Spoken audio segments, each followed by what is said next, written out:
अगर आप भी लेना चाहते हैं देश दुनिया की तमाम जानकारी तो आज ही सब्सक्राइब करें हमारे चैनल को।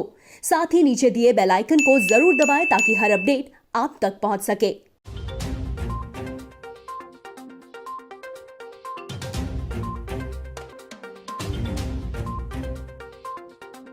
नमस्कार, प्रवास साक्षी न्यूज नेटवर्क पर आप सभी का स्वागत है। केंद्र सरकार ने श्रमिकों की परेशानी दूर करने के लिए श्रमिक स्पेशल ट्रेनें चलाई ताकि जो श्रमिक हजारों किलोमीटर की यात्रा, अपने गृह राज्य तक की यात्रा पैदल चल के या साइकिल से चल के, रिक्शे से चल के तय कर रहे थे, उनको राहत मिले, वो जल्द से जल्द अपने गृह राज्य पहुंच सके।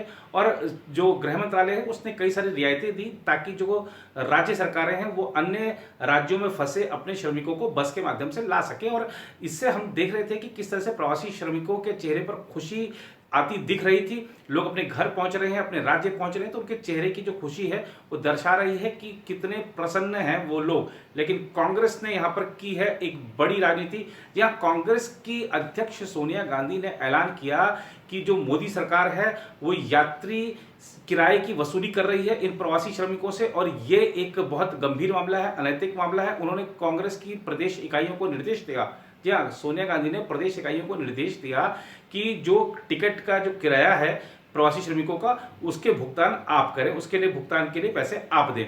लेकिन कांग्रेस का यह ऐलान तो सिर्फ दिखावा है। जी हाँ, केंद्र सरकार की ओर से जो गृह मंत्रालय ने जो गाइडलाइन जारी की है, जो प्रवासी श्रमिक ट्रेनों के माध्यम से जाएंगे, उसके बारे में हम आपको बताएं तो उसमें साफ साफ लिखा हुआ है कि जो यात्री किराया, जो कुल किराया है, उसका 85% सब्सिडी होगी केंद्र सरकार की तरफ से, रेलवे की तरफ से, और 15% खर्च जो है वो राज्य सरकारें वहन करेंगी। अभी आप देखिए झारखंड में जो ट्रेनें पहुंची हैं, 15% जो उसका पैसा था वो राज्य सरकार ने दिया, ऐसे ही तेलंगाना ने दिया, ऐसे ही मध्य प्रदेश सरकार ने दिया। तो कांग्रेस की राज्य सरकारों को ये 15% पैसा देना चाहिए ताकि जो प्रवासी श्रमिक हैं उनको बिल्कुल भी पैसा ना देना पड़े, उनको जो यात्रा है वो फ्री में करने का अवसर मिल जाए। लेकिन कांग्रेस तो राजनीति कर रही है, उसने कहा कि हमारी जो प्रदेश इकाइयां हैं वो इसका भुगतान करेंगी। लेकिन प्रदेश इकाइयां क्यों, अपनी राज्य सरकारों को बोलिए, ये भ्रम मत फैलाइए।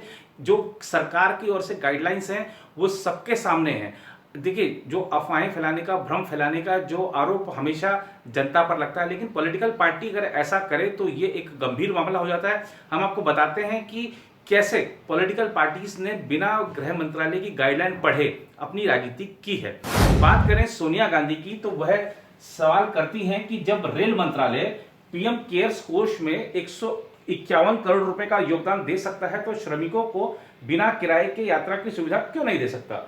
सोनिया ने एक बयान में कहा कि श्रमिक व कामगार देश की रीढ़ की हड्डी हैं, उसकी मेहनत और कुर्बानी राष्ट्र निर्माण की नींव है। सिर्फ 4 घंटे के नोटिस पर लॉकडाउन करने के कारण लाखों श्रमिक व कामगार घर वापस लौटने से वंचित हो गए। उनके मुताबिक 1947 के बंटवारे के बाद देश ने पहली बार यह दिल दहलाने वाला मंजर देखा कि हजारों श्रमिक व कामगार सैकड़ों किलोमीटर पैदल चलकर घर वापसी के लिए मजबूर हो गए। उन्होंने सवाल किया, जब हम विदेशों में फंसे भारतीयों को अपना कर्तव्य समझकर हवाई जहाजों से निःशुल्क वापस लेकर आ सकते हैं, जब हम गुजरात के कार्यक्रम में सरकारी खजाने से 100 करोड़ रुपए खर्च कर सकते हैं, जब रेल मंत्रालय प्रधानमंत्री के कोरोना कोष में 151 करोड़ रुपए दे सकता है, तो फिर तरक्की के इन ध्वजवाहकों को निःशुल्क रेल यात्रा की सुविधा क्यों नहीं दे सकते। सोनिया ने कहा, कांग्रेस ने कामगारों की इस निःशुल्क रेल यात्रा की मांग को बार बार उठाया है।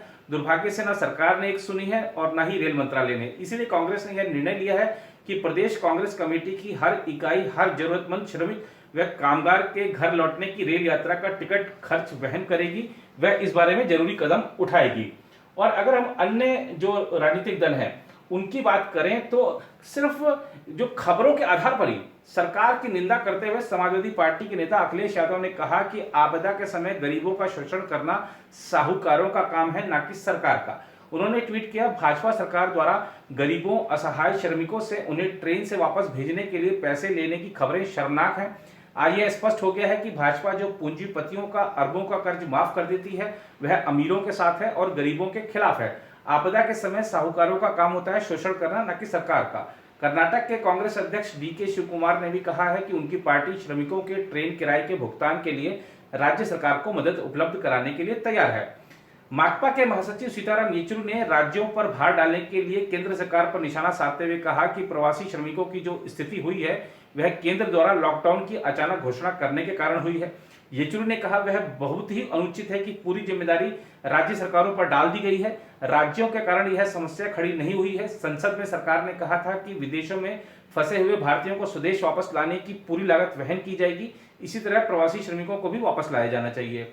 इसी तरह नेशनल कॉन्फ्रेंस के नेता उमर अब्दुल्ला ने ट्वीट किया, यदि आप कोविड-19 संकट के दौरान विदेश में फंसे हुए हैं तो यह सरकार आपको विमान से निःशुल्क वापस लाएगी, लेकिन यदि आप एक प्रवासी श्रमिक हैं और किसी अन्य राज्य में फंसे हैं तो आप यात्रा का किराया चुकाने के लिए तैयार रहें, पीएम केयर्स कहा गया।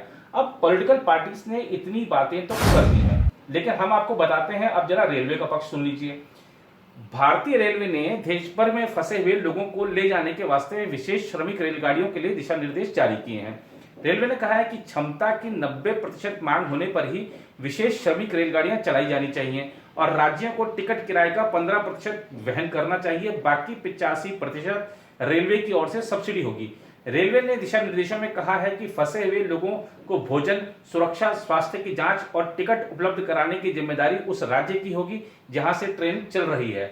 उसने हालांकि उन यात्रियों के एक समय की भोजन की जिम्मेदारी ली है जिनकी यात्रा 12 घंटे या इससे अधिक समय की होगी। यानी अगर आपकी यात्रा का समय 12 घंटे या इससे अधिक है तो रेलवे आपको एक समय का भोजन देगा।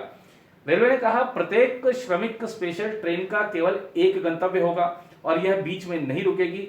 सामान्य तौर पर श्रमिक स्पेशल ट्रेन 500 किलोमीटर से अधिक की दूरी के लिए चलेंगी। यह ट्रेन गंतव्य से पहले बीच में किसी स्टेशन पर नहीं रुकेंगी। पूरी लंबाई वाली ट्रेन में यात्री सामाजिक दूरी के नियम का पालन करते हुए बैठेंगे और बीच वाली सीट पर कोई नहीं बैठेगा।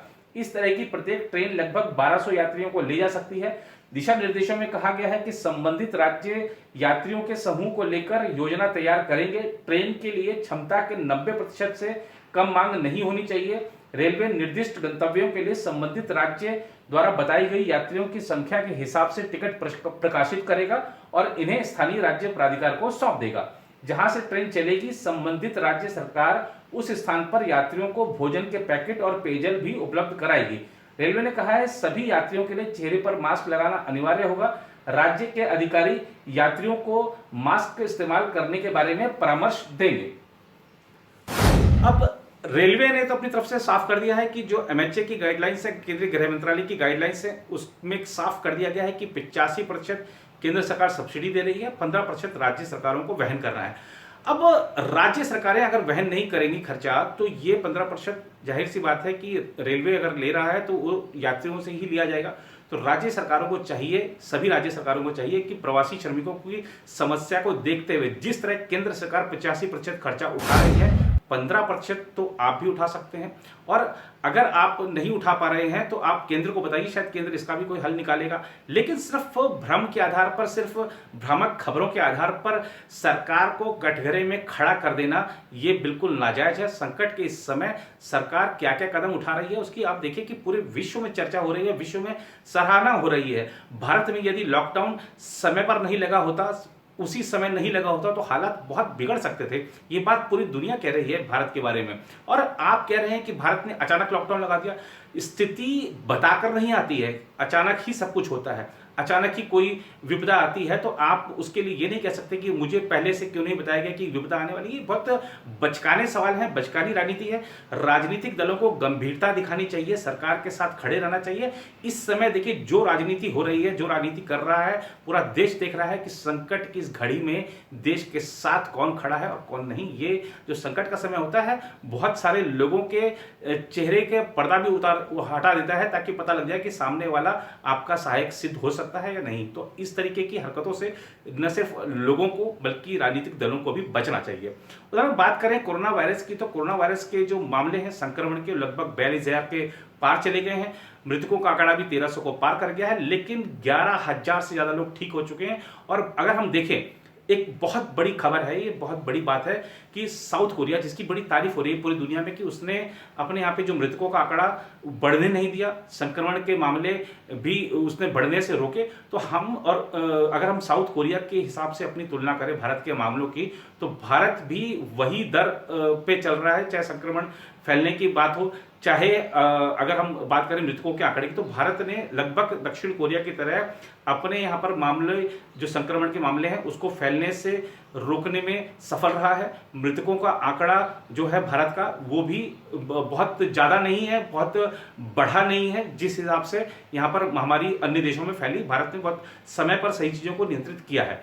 और अब एक चीज़ देखिए कि जो लोग लॉकडाउन की निंदा कर रहे हैं कि लॉकडाउन, सीताराम येचुरी ने कहा कि लॉकडाउन आपने लगा दिया, इससे स्थिति पैदा हुई। सीताराम येचुरी जी, आज अगर ये जो प्रवासी श्रमिक, ठीक है, इनको बहुत ज़्यादा दिक्कत हुई है और ये सभी इस बात से वाकिफ हैं कि लोग अपने गृह राज्यों से दूर थे ना, क्योंकि काम बंद हो गया था तो पैसे नहीं थे और खाने के लिए उनको बहुत दिक्कतें हुई। लेकिन आप देखिए कि अगर कोरोना वायरस फैलता तो प्रवासी श्रमिक सबसे ज़्यादा शिकार होते शायद, क्योंकि वो लोगों के पास ना रहने के लिए अच्छा ठिकाना होता है, ना खाने के लिए कुछ जैसा दिक्कतें सामने आई। तो ये अगर बीमार होते तो क्या इनका इलाज आपकी पार्टी, फिर से जो पार्टी की इकाइयों की बात हुई है, क्या पार्टी की इकाइयां पैसे देती इसके लिए? जाहिर सी बात है कि सरकार ने लॉकडाउन समय पर लगाकर इनकी जिंदगियां बचाई हैं। आप देखिए कि भारत के बारे में कहा जाता था कि यहाँ पर जो जिंदगी है आदमी की वो सबसे सस्ती है, लेकिन प्रधानमंत्री नरेंद्र मोदी ने साबित कर दिया कि आम आदमी की जिंदगी सस्ती नहीं है। पूरी अर्थव्यवस्था को बंद कर दिया, लॉकडाउन करा दिया, लेकिन आम आदमी की जिंदगी को उससे ऊपर रखा। आम आदमी की जिंदगी कितनी कीमती है ये पूरी दुनिया को बताने में नरेंद्र मोदी सफल रहे हैं और इस बात का सबको संज्ञान लेना चाहिए, तारीफ करनी चाहिए। लेकिन अगर आप तारीफ नहीं भी कर सकते हैं तो कम से कम इस तरह के नाजायज बातें, इस तरीके की जो निराधार बातें मत फैलाइए। आज बीजेपी नेता सुब्रमण्यम स्वामी ने भी एक ट्वीट किया है थोड़ी देर पहले, जिसमें कि उन्होंने साफ बताया है कि उनकी पीयूष गोयल जो कि रेल मंत्री हैं उनके कार्यालय से बात हुई और रेल मंत्रालय ने साफ कर दिया है कि 85% केंद्र सरकार उठा रही है, 15% राज्यों को उठाना चाहिए। तो ये इसमें कहीं कोई संशय नहीं है, गाइडलाइंस सबके सामने है। कृपया निराधार बातें मत फैलाइए, देश के साथ खड़े रहिए।